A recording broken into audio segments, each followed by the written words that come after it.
Okay. Well, hello, everyone, and welcome to Headache School.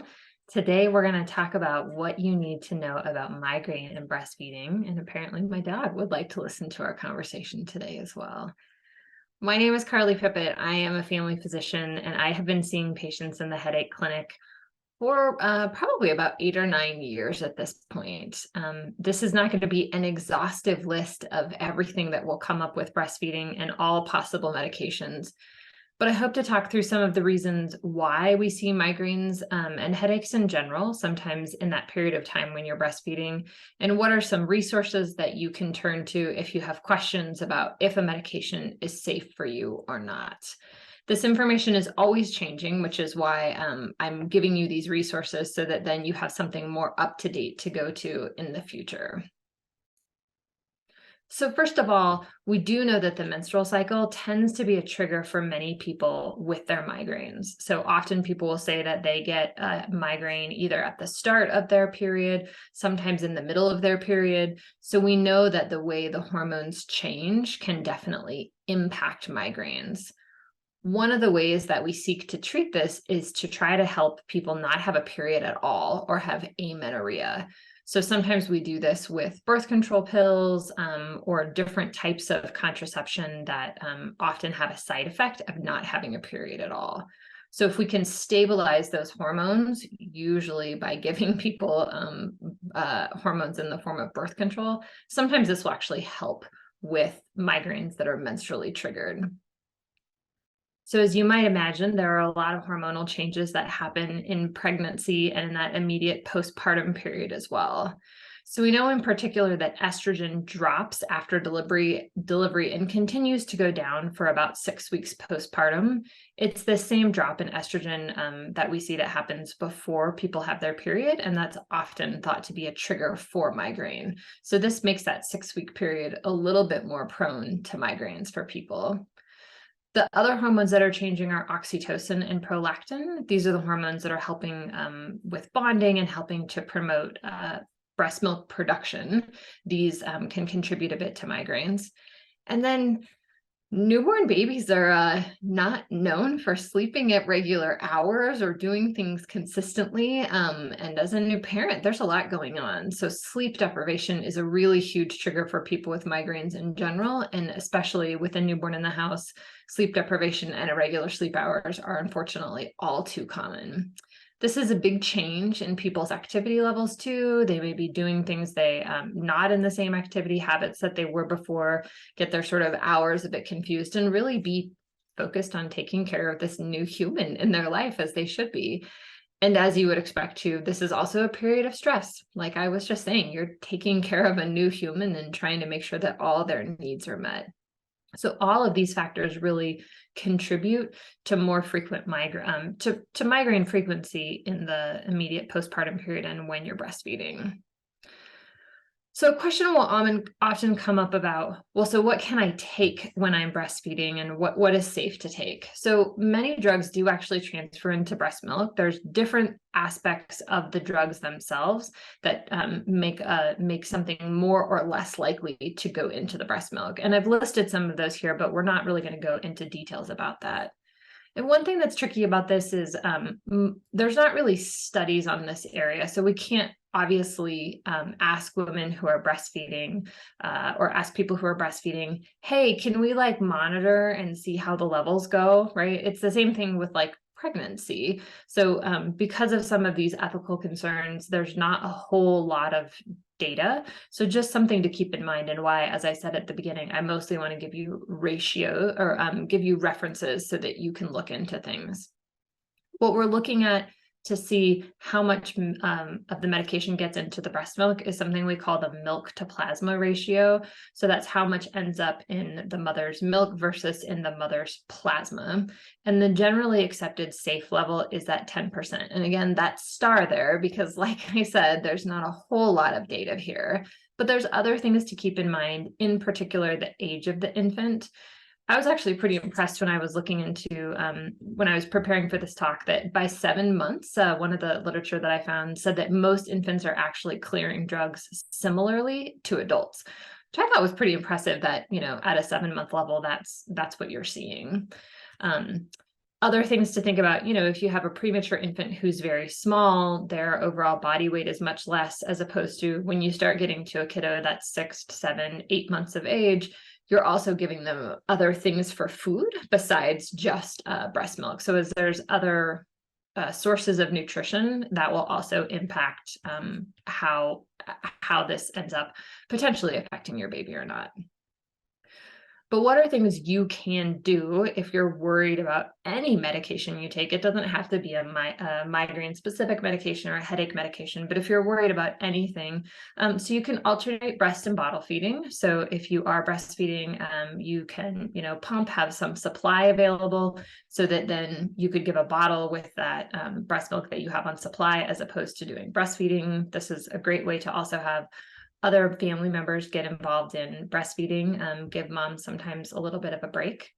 The phrase pump and dump is literally that. So if you took a medication and you were worried about it getting into the breast milk, you could go ahead and pump that breast milk and then throw it away so that you weren't worried at all about any of the medication getting into the breast milk supply. And then thinking about the timing of the drug relative to the next feeding. So if you wanted to try to minimize the amount of time that's in there, it usually takes a little bit of time for drugs to get into your body, but you could breastfeed the baby and then immediately take your medication so that it's you're giving that longest length of time or longest interval between when your next feeding is. And again, that's when you could supplement with a bottle or with formula if you don't have any breast milk on supply. So depending on what the medication is, but for the most part, I would say most medications are going to be out of breast milk between 8 to 12 hours.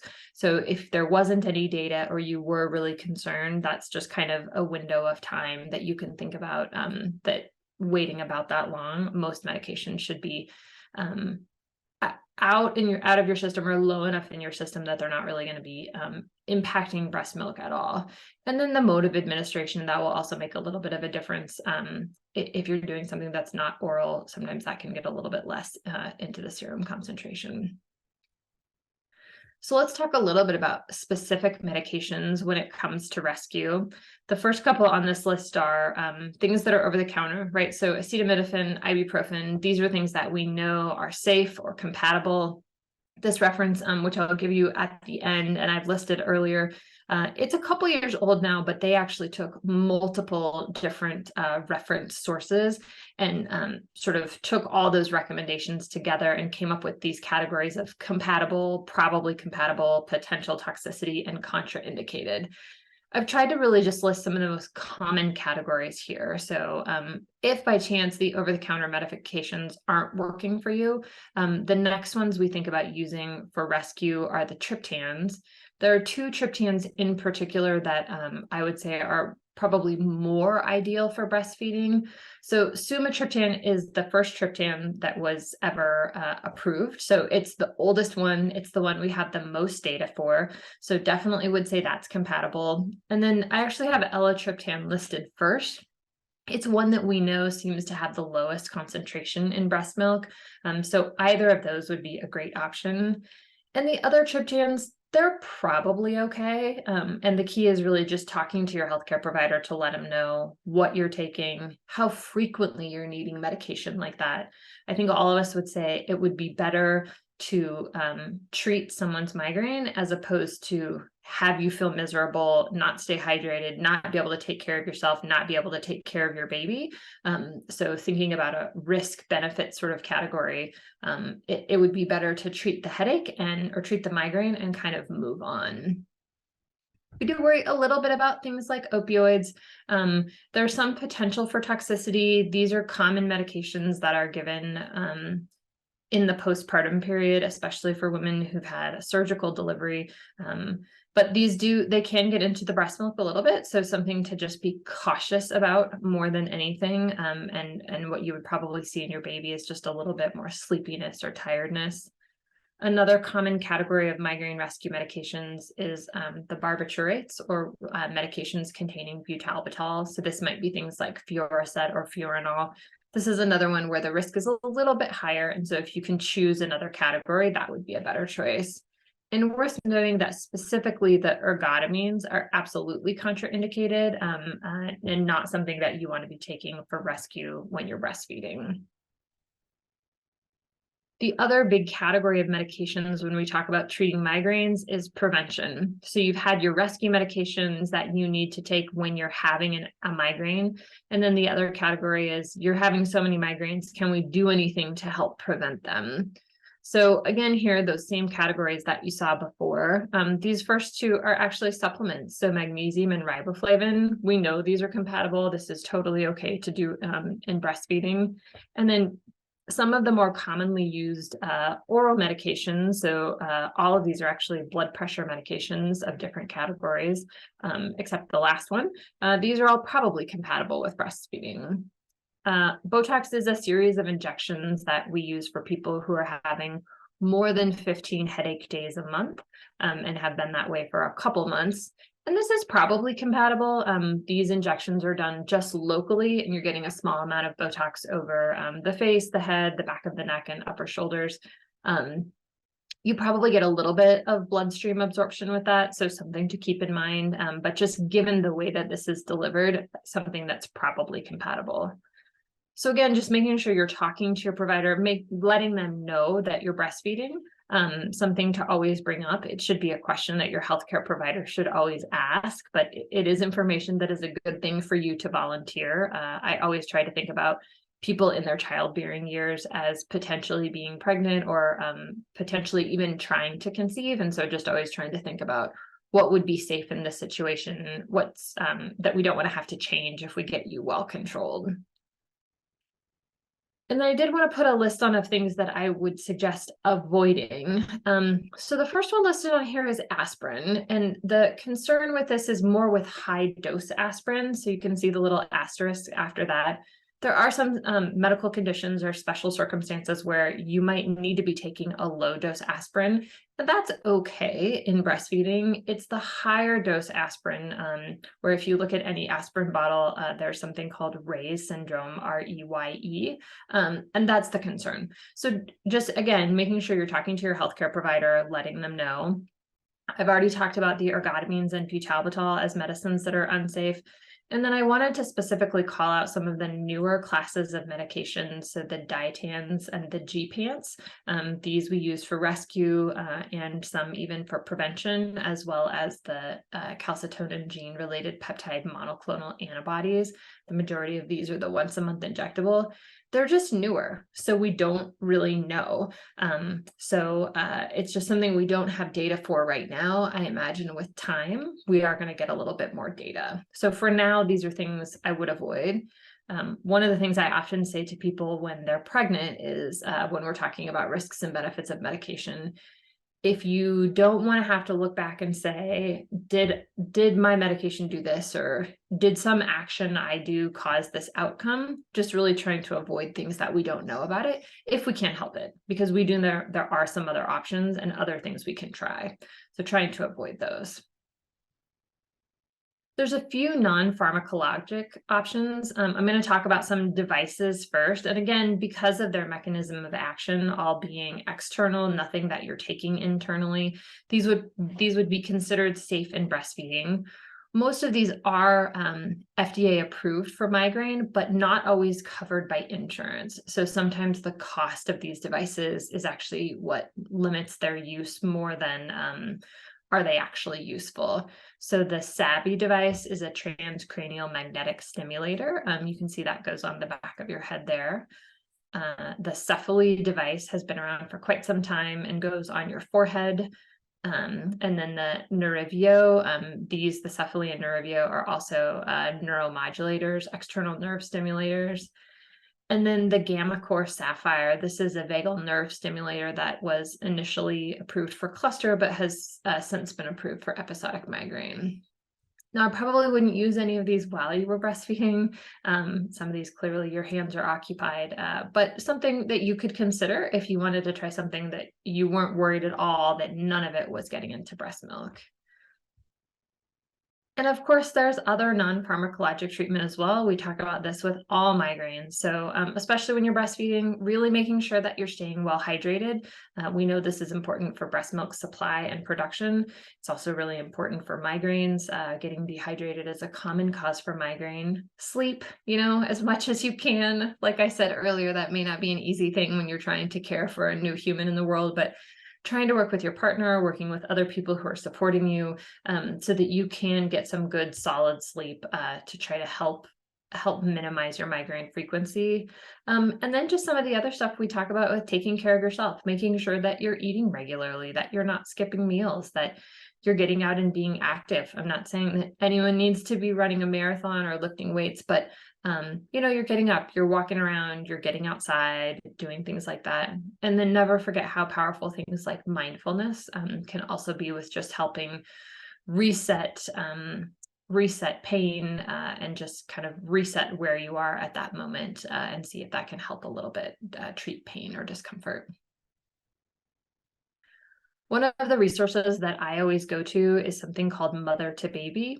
We used to actually have a local resource in Utah, but this is a national option. So you can see I put the website here.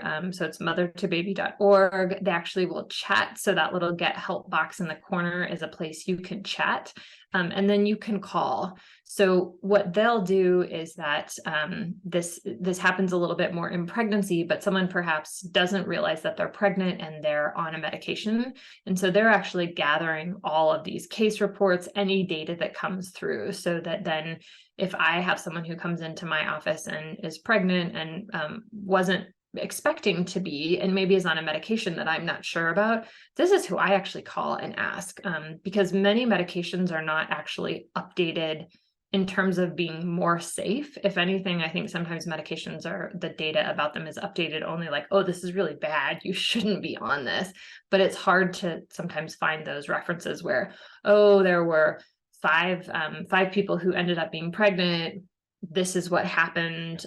Did the pregnancy continue? Were there any harms to the baby that happened? They'll actually gather that information, and they're there for. So in the preconception phase, when you're pregnant, and in breastfeeding, available for patients and for healthcare providers. So I encourage you to look into that. It doesn't have to be prescription medications, can be anything as well. So over the counters, and on here, they also list that they'll text, email, and chat. So a really great resource that I cannot say enough good things about. And when I've left them messages in the past, they are fantastic about getting back to me and giving me really good information that then I can share with patients. So if I leave you with nothing else today, I hope that you will go take a look at this website and look here if you have any questions.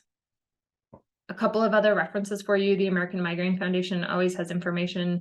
That second bullet point is the article I referenced that was looking at guidelines from multiple different sources and references and going from there. And just keep in mind sometimes look at where these studies are based, because you'll find slightly different guidelines for European versus the United States, just based on who our governing bodies are. So I hope that this has helped answer some questions for you about breastfeeding and migraines, and I thank you for joining us for Headache School today.